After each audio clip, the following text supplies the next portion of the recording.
Could you demonstrate that for me again so I can get it on camera? And then we got your, we have our gauges for our instruments, just shaft horsepower, inlet temperature, engine RPM. This engine primarily runs at 100% plus or minus 1 RPM all the time. So you have variable pitch propellers? The propeller, okay, just like C-130. Adjusting to maintain the shaft horsepower temperature that we set with our power lever. So you notice we don't have prop controls and power, we just simply have one lever does it all. Okay. It takes sensors from the torque shaft in there, and it's constantly adjusting your fuel control units, adjusting fuel in and out and whatnot. And it keeps the engine at 100%. So unlike like a Pratt & Whitney, a PT6, which would be what's considered a free turbine, where the propeller and the turbine engine are not connected. This is connected. So with a Pratt & Whitney engine, you shove it up there and it takes 5 seconds for that thing to spool up. Really? Here, when we go up, we've got instantaneous power. That's a lot easier if you can change the pitch on the propellers than it is if you have to speed up the engine. Right. Yeah. Right. And so then this is just our fuel flow. This is our fuel panel here. So we, right now we're sitting with about 22,000 pounds of fuel on board, and we burn about 4,000 pounds an hour. Okay. What a good average would be. All your bleed air work. This is our fuel starting area. And of course, the P3s were always good for loiter because they had to hunt submarines, so they had to have. In fact, I knew a guy who was on a P3 in the Navy, and he says, "You went to the bathroom before you left because there's no bathroom on board, and you might be out for 16 hours or so." Oh yeah, it'll stay in there a long time. It holds more fuel than we want to fly. Yeah. Then we just our radio pack, and you have the button. We each have a button in case that one fails. To drop? We could do a emergency drop with that, and we have an emergency dump system here. Okay.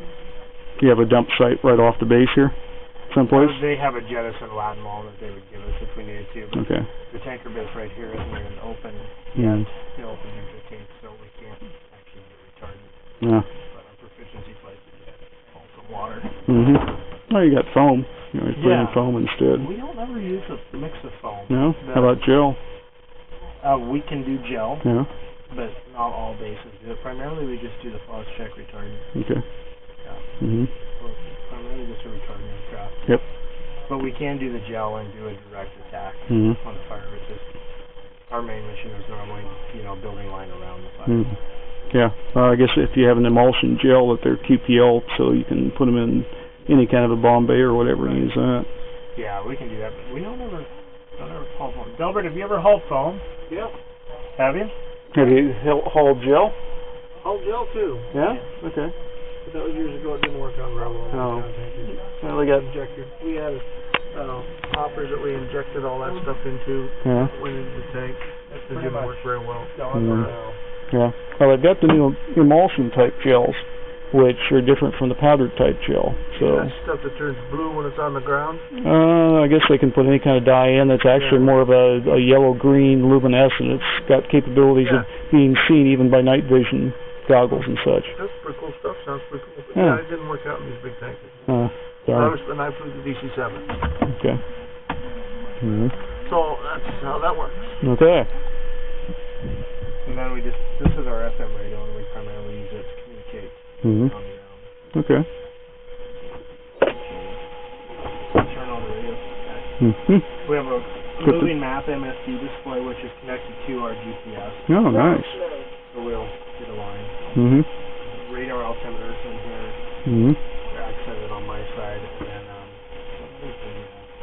then I assume you're running off the APU right now, right? No. This is just off the battery. Oh, okay. APU's off. Okay. This is the instruments and stuff are hooked up to the battery, but the radio, I should say. But if we wanted on the flight instruments, the majority of them are DC. The thing that bothers me is when I see the compass bearing and so forth changing and you're not moving. Oh, this is your directional gyro. Here's our compass. Oh, okay, good. The directional gyro is DC powered, so the battery on it spins up. Okay. And it's just right now it's just spinning up and it's kind of like lining. It's like, that's about. So it's getting a line. Right. Okay. But we can go.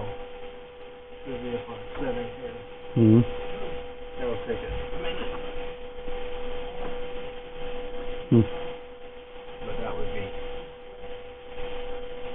we're going to move in half there so we can draw a line. Looks like some of the steam gauges, like for the turbine inlet and so forth, don't even have a crystal over top of them. Oh, So right here? Yeah. Those are AC powered gauges. Yeah. So when we start the APU, then those gauges would come to life. Yeah, but I don't see, is there any kind of a glass covering over the top, or? Oh, yeah. Oh, okay. Yeah, there. Okay. So clear I couldn't even see the ones above it. You can see the reflection. Yeah. Okay. Just lucky that they're staying clean. Yeah. Yeah, this is pretty much our office. We're allowed to fly 8 hours a day. Yeah. Okay. No night attacks, though. Strictly daytime. We don't do any night flying. So what is it? A half hour before sunset you have to be down, and then a half hour after sunset you can go up? We can't drop. So what is it, Delbert? Half hour before after We sunset? can only go with the lead plane half hour after sunset. Yeah, Okay. we can fly to the base at night. So, I mean, we're allowed to fly at night, but we don't do any drops. Yeah. You're a little closer to the ground when you do those. Yeah, and, half hour until last year, half hour before, or a half hour after sunset, it's relatively dark. Yeah. So that's a good time to be pulling in and put a plug in and going in the hotel for the night. Yeah. So you guys don't have night vision capability on this? We have no night vision. Okay. Okay. Yeah. Some Generation 4 goggles, get you fixed right up. Yeah. Of course, then I guess you need about $30,000 to outfit the cockpit, right? Yeah, roughly. Change the rules so we can do that. Yeah. Training and whatnot, we could probably do it. Yeah? But yeah, this is it. Okay. This is your main load center. The tank is like a P2s. They have a door system on the bottom of their tank. Yeah. This is what's considered a constant flow tank. This is an Aero Union. Okay. So we have under here, you have two doors Side by side, huh? side by side that are going to just adjust as we set it and desired. The top of your tank is right about here. Yeah. So this is a 3,000 gallon tank, but we only pack 2,550 gallons retardant. Yeah, he was telling me about the derating that they use. Derating, yeah. You can see it weighs about 23,000 pounds. Full. And we get the 3 lights so the ground people know when it's full, if their counting machine's not working. It's handy having the information on the hull so you can see, okay, we're up to the maximum level now. Yeah. This is how it hooks in. They'll pull this up and they'll pull the hose up and they'll hook right up here. Pump the mud. Yeah, it's just a one-way valve. Okay. We got one on each side. How this mainly works, the tank, is you have these 2 NACA screws on the front. You'll get ram air coming in. Okay. As you're flying forward. Right. One tank you saw it have the PVC things on the top. Yeah. Those are a one-way valve here, and it comes in and forces a positive head pressure down. So it's helping force the retardant out as the door's open. Wow. So it's not just strictly a gravity system. That's a good idea. I know with the DC-10 they use pressure jets within the thing. They have to actually pressurize the tank so that they can shoot out the liquid. There's a lot better way to do it with the room speeds. So nothing's pressurized in it. So it's just, you just have to put the pressure here so it forces that retardant out. Looks good. But yeah, it makes a beautiful drop. Makes a nice, usually a really nice line. And the doors, you'll have maybe a little scallop. The different doors are opening. Yeah. And this is just one really nice line. The P3 is a very, very good platform. Really? Had a lot of practice using them, so no unknowns in this. Some of the newer designs and so forth, they have to figure out, is this going to work or not? I've seen some of the patterns for the drops, and some of them are kind of sketchy, and this one seems to have a fairly complete one. Yeah, it's a great platform. A lot of power. Yeah. Good aircraft. Yep. I really like flying. Yeah. Well,